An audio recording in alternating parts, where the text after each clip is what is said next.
Aunty ಪಾರ್ಟಿಯಲ್ಲಿ Triveni ಸಂಗಮ part 1. ಬೆಳಗ್ಗೆ ಎದ್ದಾಗ 7 ಗಂಟೆಯಾಗಿತ್ತು. ಭಾನುವಾರವಾಗಿದ್ದರಿಂದ ಸ್ವಲ್ಪ ತಡವಾಗಿ ಎದ್ದೆ. ಪಕ್ಕದಲ್ಲಿದ್ದ ಮೊಬೈಲ್ ಎತ್ಕೊಂಡಾಗ ಜಾನು ಆಂಟಿ 4-5 ಬಾರಿ ರಿಂಗ್ ಮಾಡಿದ್ದ ಲಿಸ್ಟ್ ಕಾಣಿಸ್ತು. ತಕ್ಷಣ ನೆನಪಾಯಿತು. ಅವರು ನಿನ್ನೆಯಷ್ಟೇ ಹೇಳಿದ್ದರು, ನಮ್ಮ ಮನೆಗೆ ಒಬ್ಬರು ಗೆಸ್ಟ್ ಬರ್ತಾರೆ, ನೀನಗೆ ಮೀಟ್ ಮಾಡಿಸ್ತೀನಿ ಅಂತ. ಹೌದು, ಇವತ್ತು ಭಾನುವಾರ. ಜಾನು ಆಂಟಿ ಮನೆಗೆ ಗೆಸ್ಟ್ ಬರ್ತಾರೆ, ಅವರನ್ನ ಮೀಟ್ ಮಾಡಿಸ್ತಾರೆ. ನಾನು ಮೇಲೇಳುವಷ್ಟರಲ್ಲಿ ಅಪ್ಪ ಅಮ್ಮ ಕೂಡ ರೆಡಿಯಾಗುತ್ತಿದ್ದರು. ಸಂಬಂಧಿಕರ ಮನೆಯ ಗೃಹ ಪ್ರವೇಶಕ್ಕೆ ಹೊರಟಿದ್ದರು. ನನಗೆ ತಿಂಡಿ ಮಾಡಿಟ್ಟು ಅಮ್ಮ ರೆಡಿಯಾಗುತ್ತಿದ್ದರು. ನಾವು ಬರೋದು ನಾಳೆ ಸಂಜೆಯಾಗುತ್ತೆ, ನೀನು ಎಲ್ಲಿಯಾದ್ರೂ ಹೋದ್ರೆ ಬೇಗ ಮನೆಗೆ ವಾಪಸ್ ಬಂದು ಬಿಡು.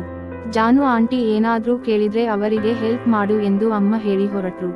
ಅವರು ಆ ಕಡೆ ಹೊರಟಾಗ ತಕ್ಷಣ ನಾನು ಬ್ರಷ್ ಮಾಡಿ ಜಾನು ಆಂಟಿ ಮನೆಗೆ ನುಗ್ಗಿದೆ. ಜಾನು ಆಂಟಿ ಕೂಡ ಇನ್ನೂ ಎದ್ದಿರಲಿಲ್ಲ. ಬಾಗಿಲು ತಟ್ಟಿದಾಗ ಬಂದು ಬಾಗಿಲು ತೆರೆದರು. ಬಾಗಿಲ ಹಿಂದೆಯೇ ಅವಿತು ನಿಂತತೆ ತಲೆ ಮಾತ್ರ ಹೊರಗೆ ಕಾಣುವಂತೆ ನನ್ನನ್ನು ನೋಡಿದರು. ಬಾ ಒಳಗೆ ಎಂದು ಹಾಗೆಯೇ ಒಳಗೆ ಹೋದರು. ನಾನು ಬಾಗಿಲು ಹಿಂದಕ್ಕೆ ತಳ್ಳುತ್ತಾ ಒಳಗೆ ಹೋದೆ. ಜಾನು ಆಂಟಿ ತಕ್ಷಣ ಕಾಣಲಿಲ್ಲ. ಬಾಗಿಲು ತೆರೆದವರೇ ಎಲ್ಲಿ ಹೋದರು ಎಂದು ಆಂಟಿ ಎಂದು ಮತ್ತೊಮ್ಮೆ ಉಚ್ಚರಿಸಿದೆ. ಬಾರೋ, ರೂಮ್ನಲ್ಲಿದ್ದೀನಿ. ಬಾಗಿಲು ಡೋರ್ ಲಾಕ್ ಮಾಡಿ ಬಾ ಎಂದು ಕರೆದರು. ನಾನು ಡೋರ್ ಲಾಕ್ ಮಾಡಿ ಅವರ ಬೆಡ್ ರೂಮ್ನತ್ತ ಹೋದೆ. ಆಂಟಿ ಬೆಡ್ಶೀಟ್ ಮೈತುಂಬಾ ಹೊದ್ದು ಮಲಗಿದ್ದರು. ಯಾಕೆ ಆಂಟಿ, ಹುಷಾರಿಲ್ವಾ ಎಂದು ಕೇಳಿದೆ. ಹಾಗೇನಿಲ್ಲ, ಸ್ವಲ್ಪ ತಲೆ ನೋವಿದೆ, ಹಾಗಾಗಿ ಮಲಗಿದ್ದೇನೆ. ಅಲ್ಲೇ ಏಕೆ ನಿಂತೆ, ಬಾ ಕುಕ್ಕೋ ಎಂದು ತಮ್ಮ ಕಣ್ಣಲ್ಲೇ ಮಂಚದ ಕಡೆಗೆ ಕರೆದರು. ನಾನು ಮಂಚದ ಬಳಿ ಹೋಗಿ ಅವರ ಕಾಲಿನ ಕಡೆಗೆ ಕುಳಿತೆ. ನೀವು ಹೇಳಿದ್ರಲ್ಲ ಯಾರೋ ಗೆಸ್ಟ್ ಬರ್ತಾರೆ ಅಂತ, ಯಾವಾಗ ಬರ್ತಾರೆ, ಏನು ವಿಷಯ ಎಂದು ಕೇಳಿದೆ. ಅದಕ್ಕೆ ಅವರು ಸಂಜೆ ಬರ್ತಾರೆ ಎಂದರು. ಆಂಟಿ, ನಿಮ್ಮ ತಲೆನೋವಿಗೆ ವಿಕ್ಸ್ ಹಚ್ಚಿಕೊಂಡಿದ್ದೀರಾ ಅಥವಾ ಮಾತ್ರೆ ಏನಾದ್ರೂ ತಗೊಂಡ್ರಾ ಎಂದು ಕೇಳಿದೆ. ಸಣ್ಣದಾಗಿದೆ, ವಾಸಿಯಾಗುತ್ತೆ, ಏನೂ ಬೇಡ ಎಂದರು. ಇಲ್ಲ ಆಂಟಿ, ನಾನು ವಿಕ್ಸ್ ಹಚ್ಚುತ್ತೇನೆ ಎಂದು ಅವರ ಶೋಕೇಸ್ ನಲ್ಲಿಟ್ಟಿದ್ದ ವಿಕ್ಸ್ ಬಾಟಲ್ ತಂದು ಅವರ ತಲೆಗೆ ಹಚ್ಚುತ್ತಾ ನೀವುತ್ತಿದ್ದೆ. ಹೌದು, ಅವರ ತಲೆ ಬಿಸಿಯಾಗಿದೆ. ಸ್ವಲ್ಪ ಬಿಗಿಯಾಗಿ ಎರಡೂ ಕೈಯಿಂದ ಅವರ ತಲೆಯನ್ನು ನೀವುತ್ತಿದ್ದೆ. ಅವರು ಸ್ವಲ್ಪ ವಿರಮಿಸುತ್ತಾ ಹೇಳಿದರು, ನನಗೆ ರಾತ್ರಿಯಿಂದ ಮೈ ಕೈ ತುಂಬಾ ನೋವು ಇದೆ ಎಂದರು. ಅಯ್ಯೋ ಆಂಟಿ, ನನ್ನನ್ನು ನೀವು ದೂರವಿಡುತ್ತಿದ್ದೀರಾ ಎಂದು ಪ್ರಶ್ನಿಸಿದೆ. ಯಾಕೆ ಎಂದರು. ನನ್ನ ಬಳಿ ಯಾಕೆ ಸಂಕೋಚ ಆಂಟಿ, ನೀವು ಮೊನ್ನೆ ನನಗೆ ಸಂತೋಷ ಕೊಟ್ಟು ನೋಡಿಕೊಂಡಿದ್ದೀರಿ, ಈಗ ನಿಮ್ಮ ಅನಾರೋಗ್ಯಕ್ಕೆ ನಾನು ಸಹಾಯ ಮಾಡಬಾರದೇ ಎಂದು ಕೇಳಿದೆ. ಹಾಗೇನಿಲ್ಲ ಕಣೋ, ರಾತ್ರಿ ಹೆಚ್ಚಾಗಿ ನೋವಿತ್ತು, ಈಗ ಸ್ವಲ್ಪ ಕಡಿಮೆಯಾಗಿದೆ, ಪರವಾಗಿಲ್ಲ. ನೀನು ನನ್ನ ಆತ್ಮೀಯ, ನಿನ್ನನ್ನು ಯಾವತ್ತೂ ದೂರ ಮಾಡಿಕೊಳ್ಳಲ್ಲ. ತಕ್ಷಣಕ್ಕೆ ನೀನೇ ನನಗೆ ಎಲ್ಲವೂ ಎಂದರು. ಹಾಗಿದ್ದರೆ ನಾನು ನಿಮಗೆ ಮಸಾಜ್ ಮಾಡುತ್ತೇನೆ, ನಿಮ್ಮ ನೋವುಗಳು ಕಡಿಮೆಯಾಗುತ್ತೆ ಎಂದೆ. ಅವರು ಒಂದು ಸಣ್ಣ ಸ್ಮೈಲ್ ಕೊಡುತ್ತಾ ಬೆಳಗ್ಗೆನೆ ಮೂಡ್ನಲ್ಲಿ ಇರೋ ಹಾಗಿದೆ ಸಾಹೇಬ್ರು ಅಂದ್ರು. ಹಾಗೇನಿಲ್ಲ ಆಂಟಿ, ನಿಮಗೆ ನೋವಾದರೆ ನನಗೂ ಸ್ವಲ್ಪ ಬೇಜಾರು ಅಂದೆ. ಹೌದಾ, ಹಾಗಾದ್ರೆ ಮಸಾಜ್ ಮಾಡು ನೋಡೋಣ ಎಂದರು. ತೆಗೆಯಿರಿ ನಿಮ್ಮ ಬೆಡ್ ಶೀಟ್ ಎಂದು ಹೇಳುತ್ತಾ ನಾನು ಎದ್ದು ನಿಂತೆ. ಅವರು ಇಲ್ಲ ಹಾಗಲ್ಲ, ನಾನು ಬೆಡ್ ಶೀಟ್ ತೆಗೆಯಲ್ಲ ಅಂದರು. ಹಠ ಮಾಡಬೇಡಿ ಆಂಟಿ, ಪ್ಲೀಸ್ ತೆಗೆಯಿರಿ ಎನ್ನುತ್ತಾ ಬೆಡ್ ಶೀಟ್ ಮೇಲೆ ಎತ್ತಲು ಹೋದೆ. ಅವರು ಗಟ್ಟಿಯಾಗಿ ಬೆಡ್ ಶೀಟ್ ಹಿಡಿದುಕೊಂಡರು. ನನಗೆ ಖಚಿತವಾಯಿತು. ಆಂಟಿ, ಬಟ್ಟೆ ಹಾಕಿಲ್ವಾ ಎಂದು ಕೇಳಿದೆ. ಹಾಗೆನ್ನುತ್ತಿದ್ದಂತೆ ನಗುತ್ತಾ ನಾಚಿಕೆಯಿಂದ ತಲೆ ತುಂಬಾ ಬೆಡ್ ಶೀಟ್ ಒದ್ದುಕೊಂಡು ಬಿಟ್ಟರು. ಕನ್ಸರ್ನ್ ಆಂಟಿ ವಿವಸ್ತ್ರಳಾಗಿದ್ದರು. ನಾನು ಅವರ ಕಾಲಿನ ಕಡೆಯಿಂದ ಬೆಡ್ ಶೀಟ್ ತೆಗೆಯಲಾರಂಭಿಸಿದೆ. ಕೋಮಲವಾದ ಪಾದಗಳು, ಬೆರಳುಗಳು, ಹಾಗೆಯೇ ಸ್ವಲ್ಪ ಮೇಲೆ ಸರಿಸುತ್ತಿದ್ದಂತೆ ಆಂಟಿಯ 2 ಪಾದಗಳ ಹೆಬ್ಬೆಟ್ಟುಗಳು ಒಂದನ್ನೊಂದು ಅಂಟಿಕೊಂಡು ಉಜ್ಜುತ್ತಿದ್ದವು. ಮೆಲ್ಲನೆ ಬೆಡ್ ಶೀಟ್ ಮೇಲಕ್ಕೆ ಸರಿಸುತ್ತಲೇ ಇದ್ದೆ. ನೀಳವಾದ ಮೊಣಕಾಲುಗಳು ಬೆಳ್ಳನೆ ಹೊಳೆಯುತ್ತಿದ್ದವು. ಬೆಡ್ ಶೀಟ್ ಮೇಲೆ ಸರಿಯುತ್ತಿದ್ದಂತೆಲ್ಲ ಅವರ ಬಿಳುಪಾದ ತೊಡೆಗಳು ಗೋಚರಿಸುತ್ತಿದ್ದವು. ಇನ್ನೇನೋ ವಿಹಂಗಮ ನೋಟ ಕಾಣಬೇಕು ಎನ್ನುವಷ್ಟರಲ್ಲಿ ಅವರು ತಮ್ಮ ಕೈಯಿಂದ ಒಳಗಿನಿಂದಲೇ ಬೆಡ್ ಶೀಟ್ ಬಿಗಿಯಾಗಿ ತಡೆಹಿಡಿದರು.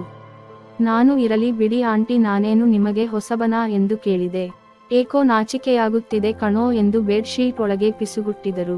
ಸಾಕು ಬಿಡಿ, ಸದ್ಯಕ್ಕೆ ಇದಕ್ಕೆ ಮಸಾಜ್ ಮಾಡುವೆ ಎನ್ನುತ್ತಾ ಅವರ ಕಾಲುಗಳನ್ನು ಹಿಡಿದು ಕೋಮಲವಾಗಿ ತಿಕ್ಕಲಾರಂಭಿಸಿದೆ. ಸಮೃದ್ಧ ಸೌಂದರ್ಯದ ಗಣಿ ನನ್ನ ಜಾನು ಆಂಟಿ. ಅವರ ಪಾದದಿಂದ ತೊಡೆಯವರೆಗೂ ನನ್ನೆರಡೂ ಕೈಗಳಿಂದ ಒತ್ತುತ್ತಾ ಇದ್ದೆ. ತೊಡೆಯವರೆಗೂ 10 ನಿಮಿಷ ಒತ್ತಿದ ಮೇಲೆ ತೊಡೆಯ ಭಾಗದಲ್ಲಿ ಅದುಮುತ್ತಿದ್ದೆ. ನನ್ನ ಕೈ ಅವರ ಸೆಂಟರ್ ಪಾಯಿಂಟ್ನ ರೋಮಗಳಿಗೆ ಟಚ್ ಆಗುತ್ತಿತ್ತು. ನನ್ನ ದಾಂಡು ಸಲಾಕೆಯಾಗಿತ್ತು. ಅವರು ಬೆಡ್ ಶೀಟ್ ಮೇಲಿನ ಹಿಡಿತ ಬಿಟ್ಟಿದ್ದರು. ನನ್ನ ಕೈ ಸರಾಗವಾಗಿ ಮುಂದಿನ ಪ್ರಯಾಣ ಆರಂಭಿಸಿತ್ತು. ಆದರೆ ಅವರ ಕೈ ಬೆಡ್ ಶೀಟ್ ದಾಟಿ ನನ್ನ ದಂಡದತ್ತ ಬಂದಿತ್ತು. ನನ್ನ ಚಡ್ಡಿಯ ಮೇಲಿಂದಲೇ ಮುಟ್ಟಿ ಮುದ್ದಾಡುತ್ತಿತ್ತು ಅವರ ಕೈ. ಆಂಟಿ ಪಕ್ಕಕ್ಕೆ ತಿರುಗಿ ಬೋರಲಾಗಿ ಮಲಗಿ ನಿಮ್ಮ ಬೆನ್ನು ಒತ್ತಿ ನಿಮ್ಮ ನೋವು ಶಮನ ಮಾಡುತ್ತೇನೆ ಎಂದೆ. ಅವರು ಮೆಲ್ಲನೆ ಬೆಡ್ ಶೀಟ್ ತಮ್ಮ ಮುಖದಿಂದ ಕೆಳಗೆ ಜಾರಿಸಿ ನಗುತ್ತಲೇ ನನಗೆ ಈಗ ಆ ನೋವು ಹೋಗಿದೆ. ನೀನು ಬಂದಾಗಿನಿಂದ ಬೇರೆಯ ನೋವು ಶುರುವಾಗಿದೆ ಎಂದರು. ಎಷ್ಟೇ ನೋವಿದ್ದರೂ ಇಬ್ಬರಲ್ಲೂ ಔಷಧಿಗಳಿವೆ. ಒಬ್ಬರಿಗೊಬ್ಬರು ಹಚ್ಚಿಕೊಂಡು ನೋವು ಕಡಿಮೆ ಮಾಡಿಕೊಳ್ಳೋಣ ಎಂದೆ. ಇವತ್ತೆಲ್ಲ ನನ್ನ ಮನೆಯಲ್ಲೇ ಇರ್ತೀಯಾ ಎಂದು ಕೇಳಿದರು. ಹೌದು ಆಂಟಿ, ಇವತ್ತೆಲ್ಲ ನಿಮ್ಮ ಮನೆಯಲ್ಲೇ ಇರ್ತೀನಿ. ನೀವೇ ನನಗೆ ತಿಂಡಿ ತಿನಿಸಿ ಊಟ ಮಾಡಿ ಕೊಡಬೇಕು ಎಂದೆ. ಅದಕ್ಕವರು ಇವತ್ತು ಸ್ಪೆಷಲ್ ಫೆಸ್ಟಿವಲ್ ಮಾಡೋಣ ಎಂದರು. ಓಕೆ ಎಂದು ಹೇಳಿದೆ.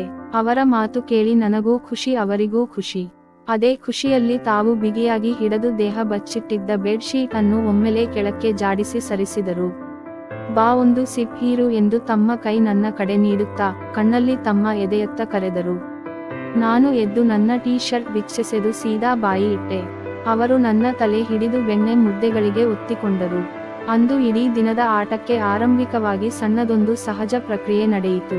ಸ್ವಲ್ಪ ಹೊತ್ತಿನ ಆಟದ ಬಳಿಕ ಮೇಲೆದ್ದರು. ನಾನು ಹಾಗೇ ಮಲಗಿದ್ದೆ. ಅವರು ಬಟ್ಟೆಯಿಲ್ಲದೆ ನಡೆಯುತ್ತಿದ್ದರೆ ಅವರ ನಿತಂಬಗಳು ಮೇಲೆ ಕೆಳಗೆ ಆಡುತ್ತಿದ್ದವು. ಬೀರುವಿನಲ್ಲಿದ್ದ ಒಂದು ಶರ್ಟ್ ತೆಗೆದುಕೊಂಡು ಧರಿಸಿಕೊಂಡರು. ಆ ಶರ್ಟ್ ಅವರು ಪವರ್ ಪಾಯಿಂಟ್ ಅನ್ನು ಅರ್ಧ ಭಾಗ ಮುಚ್ಚುತ್ತಿತ್ತು ಅಷ್ಟೇ. ಆ ಶರ್ಟ್ನ ಮಧ್ಯದ ಒಂದು ಗುಂಡಿಯನ್ನಷ್ಟೇ ಹಾಕಿಕೊಂಡರು.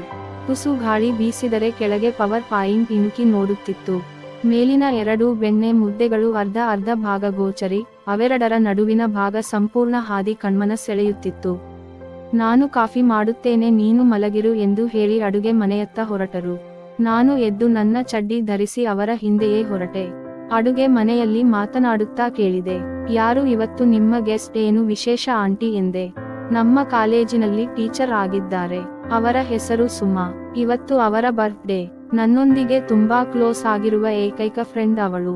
ಹಾಗಾಗಿ ನನ್ನ ಮನೆಯಲ್ಲೇ ಬರ್ತ್ಡೇ ಆಚರಿಸಿ ಪಾರ್ಟಿ ಮಾಡೋಣ ಎಂದು ಕರೆದಿದ್ದೇನೆ. ಇವತ್ತು ರಜೆ ಇರೋದ್ರಿಂದ ನಿನ್ನೆ ಸಂಜೆಯೇ ಅವಳು ಊರಿಗೆ ಹೋಗಿದ್ದಾಳೆ. ಇಂದು ಸಂಜೆ ವೇಳೆಗೆ ಅವಳು ಇಲ್ಲಿಗೆ ಬರುತ್ತಾಳೆ ಎಂದು ಹೇಳಿದರು. ಓಹೋ, ಲೇಡಿ ಟೀಚರ್ ಆಗಿದ್ದಾರಾ? ಹಾಗಾದರೆ ನಾನು ಇರಬಹುದಾ ಬೇಡವಾ ಎಂದು ಕೇಳಿದೆ. ಹಾಗೇನಿಲ್ಲ, ನಿನ್ನ ಬಗ್ಗೆ ಅವಳಿಗೆ ಹೇಳಿದ್ದೇನೆ. ಅವಳೇನು ಬೇಸರ ಪಟ್ಟುಕೊಳ್ಳಲ್ಲ. ತುಂಬಾ ಫ್ರೆಂಡ್ಲಿ ಹುಡುಗಿ. ನಿನ್ನಿಂದ ಅವರಿಗೇನು ತೊಂದರೆ ಇಲ್ಲ. ನೀನು ಇದ್ದರೆ ಮೂವರು ಸೇರಿ ಪಾರ್ಟಿ ಮಾಡೋಣ ಎಂದರು. ನನ್ನ ಮನದೊಳಗೆ ಸಣ್ಣದೊಂದು ಆಸೆ ಪುಟಿದೆದ್ದಿತು. ಅವಳು ನನ್ನ ಜಾನು ಆಂಟಿ ತರ ನನಗೆ ಫ್ರೆಂಡ್ ಆಗಿಬಿಟ್ಟರೆ ಎಂಥ ಮಜಾ ಎಂದುಕೊಳ್ಳುತ್ತಿದ್ದಂತೆ ನನ್ನ ದಾಂಡು ಚಂಗನೆ ಪುಟಿದೆದ್ದಿತು. ಆಕಸ್ಮಿಕವಾಗಿ ಜಾನು ಆಂಟಿ ಅದನ್ನು ಗಮನಿಸಿ ಹೆಸರು ಹೇಳಿದಾಕ್ಷಣ ರೋಮಾಂಚನವಾಯಿತಾ. ಇನ್ನೂ 10 ನಿಮಿಷ ಕಳೆದಿಲ್ಲ. ಆಗಲೇ ಹೇಗೋ ಅಷ್ಟೊಂದು ಸ್ಟಾರಂಗ್ ಇದೆ ನಿನ್ನದು ಎಂದು ಕಣ್ಣು ಮಿಟುಕಿಸಿದರು. ಕಾಫಿಯನ್ನು ಲೋಟಕ್ಕೆ ಹಾಕಿಟ್ಟು ನಾನು ಅವರ ಪಕ್ಕದಲ್ಲೇ ನಿಂತಿದ್ದರಿಂದ ನನ್ನ ದಾಂಡಿಗೆ ಕೈ ಹಾಕಿ ಚಿವುಟಿದರು. ಆಂಟಿ, ಪ್ಲೀಸ್ ಹಾಗೆಲ್ಲ ಮಾಡಬೇಡಿ. ನನಗೆ ಕಂಟ್ರೋಲ್ ಮಾಡಲಾಗದಿದ್ದರೆ ನಿಮ್ಮನ್ನು ಮತ್ತೆ ಎತ್ಕೊಂಡು ಹೋಗಿ ಮತ್ತೆ ಮಸಾಜ್ ಮಾಡುತ್ತೇನೆ ಎಂದೆ. ನನ್ನನ್ನು ಒಮ್ಮೆ ಎತ್ತಿಕೊ ನೋಡೋಣ, ಸಾಧ್ಯವಾಗುತ್ತಾ ನಿನ್ನಿಂದ ಎಂದರು. ನಾನು ಕೂಡಲೇ ಅವರ ತೊಡೆಗಳಿಗೆ ಕೈ ಹಾಕಿ ತಬ್ಬಿಕೊಂಡು ಎತ್ಕೊಂಡೆ. ಅವರು ತಮ್ಮ ಕೈಗಳನ್ನು ನನ್ನ ಹೆಗಲ ಮೇಲೆ ಇಟ್ಟು ಬಿಡೋ ಪ್ಲೀಸ್ ಬಿಡೋ, ಬಿದ್ದು ಬಿಡುತ್ತೇನೆ ಬಿಡಪ್ಪ ಎಂದು ಬೆಚ್ಚುತ್ತಾ ಹೇಳಿದರು. ಅದಾಗಲೇ ಅವರ ಪವರ್ ಪಾಯಿಂಟ್ ನನ್ನ ಎದೆಯ ಮೇಲೆ ರೋಮಗಳಿಂದ ಸ್ಪರ್ಶಿಸುತ್ತಿತ್ತು. ಮೆಲ್ಲಗೆ ಕೈ ಸಡಿಲ ಮಾಡುತ್ತಾ ಅವರನ್ನು ಕೆಳಗಿಳಿಸುತ್ತಿದ್ದಾಗ ಅವರ ತುಂಬು ಬೆಣ್ಣೆ ಮುದ್ದೆಗಳ ನಡುವಿನ ಹಾದಿ ನನ್ನ ಮುಖವನ್ನು ಸವರುತ್ತಾ ಕೆಳಗೆ ಬಂದವು. ಅವರ ಮುಖ ನನ್ನ ಮುಖದತ್ತ ಬಂದಾಗ ಅವರಲ್ಲೇನೋ ಮಾದಕ ನಗು. ಮತ್ತೆ ಮೃದುವಾಗಿ ನನ್ನ ತುಟಿಗೆ ಚುಂಬಿಸಿದರು. ನನ್ನ ಕೈಗಳು ಅವರ ನಿತಂಬಗಳ ಬಳಿ ಇತ್ತು. ನಾನು ಅವರ ತಲೆ ಹಿಡಿದು ಮತ್ತೆ ತುಟಿಗೆ ಸೇರಿಸಿ ಲೊಚ್ಚಿಬಿಟ್ಟಿದೆ. ಅವರು ತಕ್ಷಣ ಬಿಡಿಸಿಕೊಂಡು, ಮೊದಲು ಕಾಫಿ ಕುಡಿ, ಆಮೇಲೆ ಬೇಕಾದಷ್ಟು ಸಮಯವಿದೆ. ಇವತ್ತು ದಿನಪೂರ್ತಿ ಈ ದೇಹ ನಿನ್ನದೇ ಎಂದರು. ಇಬ್ಬರೂ ಕಾಫಿ ಲೋಟದೊಂದಿಗೆ ಹಾಲ್ಗೆ ಬಂದು ಕುಳಿತು ಕಾಫಿ ಹೀರುತ್ತಿದ್ದೆವು. ನಿಮ್ಮ ಸ್ನೇಹಿತೆಯ ಬಗ್ಗೆ ಹೇಳಿ ಎಂದು ಕೇಳಿದೆ. ತುಂಬಾ ಒಳ್ಳೆ ಹುಡುಗಿ. ಅವಳಿಗೆ ಹುಡುಗರನ್ನು ಕಂಡರೆ ಆಗಲ್ಲ. ನಿನ್ನ ಕಂಡಾಗ ಅವರು ಮಾತನಾಡದಿದ್ದರೆ ನೀನು ಬೇಸರ ಮಾಡಿಕೊಳ್ಳಬೇಡ ಎಂದರು. ಹುಡುಗರನ್ನು ಕಂಡರಾಗಲ್ಲವಾ, ಯಾಕೆ ಎಂದು ಪ್ರಶ್ನಿಸಿದೆ. ಅವಳು ಬೆಳೆದ ವಾತಾವರಣವೇ ಹಾಗಿತ್ತು.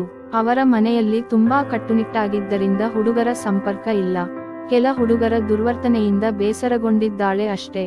ಹಾಗಾಗಿ ಅವಳು ತನಗೆ ಬಂದ ಮದುವೆ ಆಫರ್ಗಳನ್ನೆಲ್ಲ ತಿರಸ್ಕರಿಸುತ್ತಿದ್ದಾಳೆ. ನಾನು ಸಾಕಷ್ಟು ಬುದ್ಧಿ ಹೇಳಿದ್ದೀನಿ.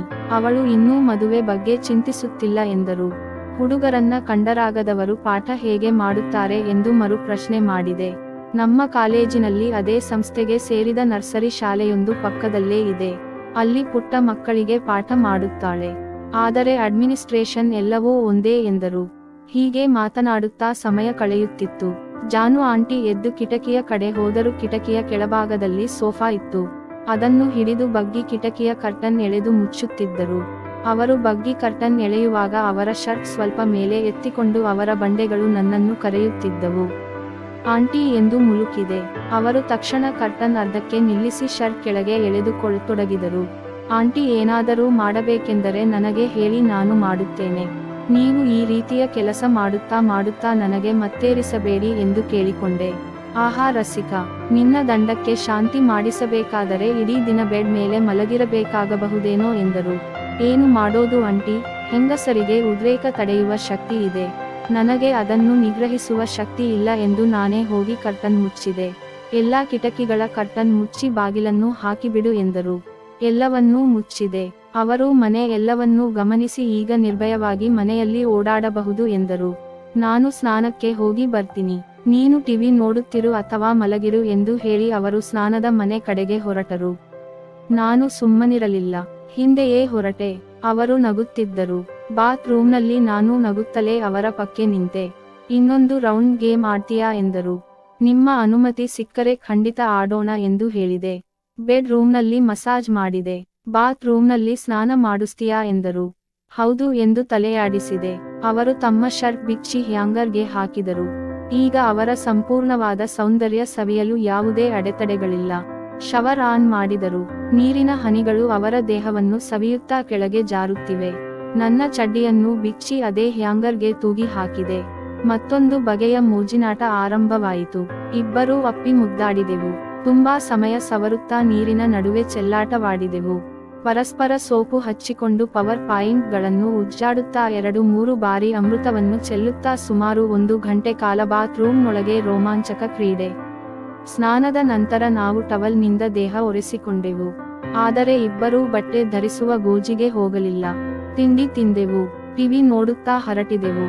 ಮಧ್ಯೆ ಮಧ್ಯೆ ವಿವಿಧ ಭಂಗಿಗಳಲ್ಲಿ ಆಟಗಳನ್ನು ಆಡಿದೆವು. ಮಧ್ಯಾಹ್ನದ ಊಟವೂ ರಸಭರಿತವಾಗಿ ಮಾಡಿ ಉಣಿಸಿದರು. ಸಂಜೆ ಹೇಗೆ ಆಯಿತು ಎಂಬುದೇ ಗೊತ್ತಾಗಲಿಲ್ಲ. ಸಂಜೆ 6 ಗಂಟೆ ಆಗಿಯೇ ಹೋಯಿತು. ಆದರೆ ಇಬ್ಬರಿಗೂ ಖುಷಿ ಇತ್ತು. ಅಷ್ಟೊಂದು ಆಟವಾಡಿದ್ದರೂ ದಣಿವಾಗಿರಲಿಲ್ಲ.